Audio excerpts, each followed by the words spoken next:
When I first started taking courses in cognitive psychology, my favorite research was about the crooked room. It is research about our cognitive perceptual abilities, right? It's not research about race and gender. It's about how our brains work. So here's what we would do. No, not us. 1950s researchers on cognitive psychology. They would take an individual, put them in a room that was dark, and then flip the lights on.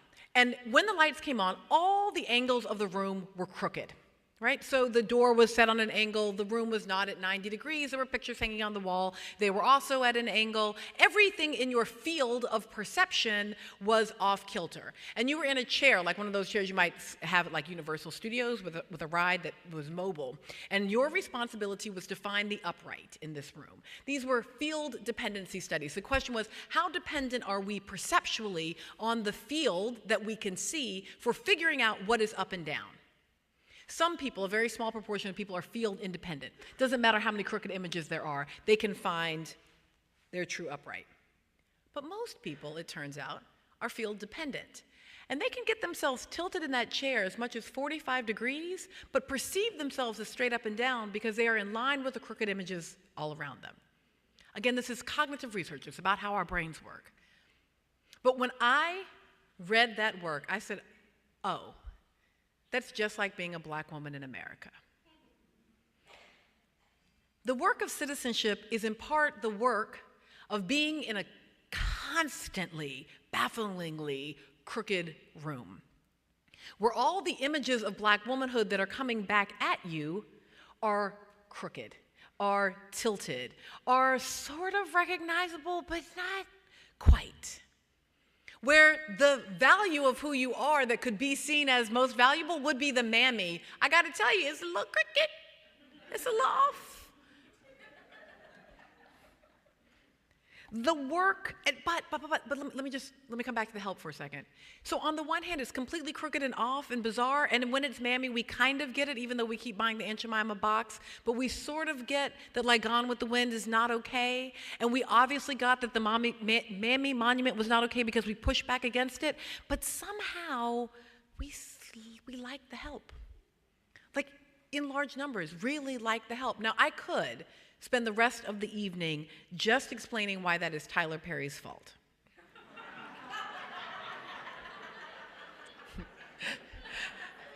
Because not only am I not related to Rick Perry, I'm also not related to Tyler Perry.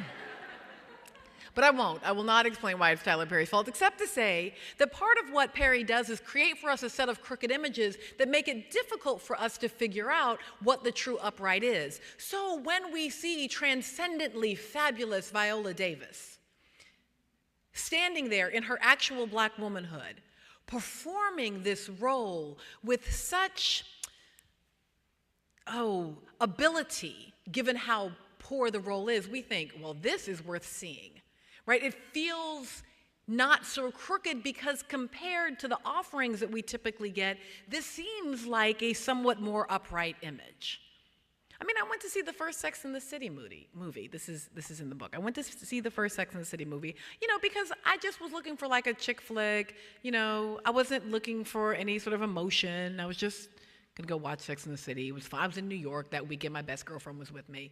So we go and we sit down and watch a movie, and there's Jennifer Hudson doing Mammy. And we were like, oh, but why didn't anyone tell us? And why would that be necessary? And why in a movie about, 21st century women living in New York who've never bothered to meet any black women during the entire time that they've lived in New York on the television show, must they now suddenly have a Mammy? And why does it have to be Jennifer Hudson, who we love? And why is this happening? And why am I having to have a black feminist movie, moment while I'm going to try to see like a fun movie? It was just a crooked room, right? So there you are just going to try to, so this is my point about the crooked room. I'm just trying to give you some moments here, how you can just be sort of wandering through your life, not really having a race or gender experience, and then here comes an image. Here comes the tilt. And you've got to figure out, and this is the thing you have to remember, you got to figure out how to engage that crooked image. Now one possibility is to overcompensate back the other direction. I'm going to talk about that in a second. So if it's tilted this way and you know it's off, you actually end up this way a little bit, just because you know it's off, but you can't quite figure out by how much. The other possibility is, if you're field dependent, to accommodate that image and experience it as your authentic self. So there are three particular tilting images. The mammy, which I've talked about a bit here, but the other two are also highly recognizable. Jezebel, or the kind of hot, lascivious, oversexed black woman.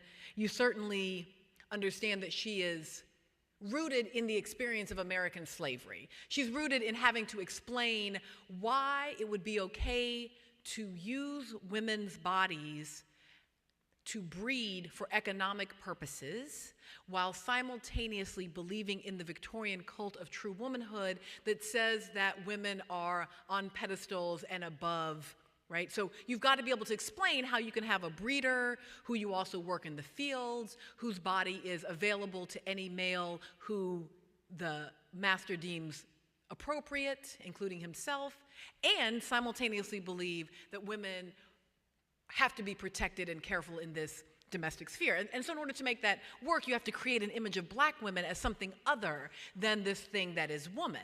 And so Jezebel is a very useful tool in the context of American slavery. But of course, you know she didn't stay there. You can turn on B-E-T, right? And you can see, right, you can see Jezebel at work. And you can see the propagation and perpetration of black women as highly sexualized. You can turn on C-SPAN and listen to Congress talk about welfare policy and the need to control black women's progeny, to make sure that black women don't have too many babies. You've got to cut them off after 3 kids, because otherwise they'll just keep having all these babies and they'll be welfare queens. That's, of course, rooted in the same belief that black women simply don't control their fertility because they are, after all, oversexed. So it's an old myth, but one that has very new resonance. So Aunt Jemima is old, Mammy is old, but then she shows up in all of these contemporary contexts. And similarly, there is the angry black woman. She's the latest figure. She is the sort of 1910, 1920s, 1930s version of black womanhood that still has this active role. We see her all the time. Again, you can run into her on a Super Bowl commercial for no apparent reason. Like you're just watching the Super Bowl, having a perfectly nice time. Family over, eating some chicken wings, having a nice time. And then there's Sapphire, yelling at her husband and throwing cell phones at his head and beating up white women on the commercial for no reason. And you're just like, why is this happening, right? The crooked room consists, I mean, seriously, like there are times when you understand that someone is trying to cope with race and gender and then they're doing it poorly. And there's other times when they're selling you a cell phone. And so you're not quite clear why angry black woman has to show up in that moment. So here's an example of accommodating one of those crooked images, the angry black woman image, for example. She can be an awfully powerful political actor. It is not necessarily a good idea to get rid of angry black woman if you plan to do some community organizing. If you plan to run for office, if you plan to engage in the public, you want to at least keep angry black woman in your back pocket, right? There are times when you're going to want to bring her and do her and make her do work for you because you recognize that that expectation exists of who black women are. And so when you can go ahead and embody it, it can have this very powerful effect. But let me suggest that when we accommodate that image, there is still a way, right? There's still a way in which that is not a fully authentic expression of self. That even when you are angry and have every right to be angry, that because that anger is being read through the crooked lens, through the tilted image, the anger doesn't come off as an authentic expression of something about inequality. It just comes off as being angry about something again. But the danger, of course, is that in the pushback the other way, in the attempt to straighten the image by being the opposite thing, African American communities have created a fourth, and that is the strong black woman. I'm going to talk more about the strong black woman in 1 second, but let me suggest that the strong black woman is an actual political strategy. She is a shame management strategy.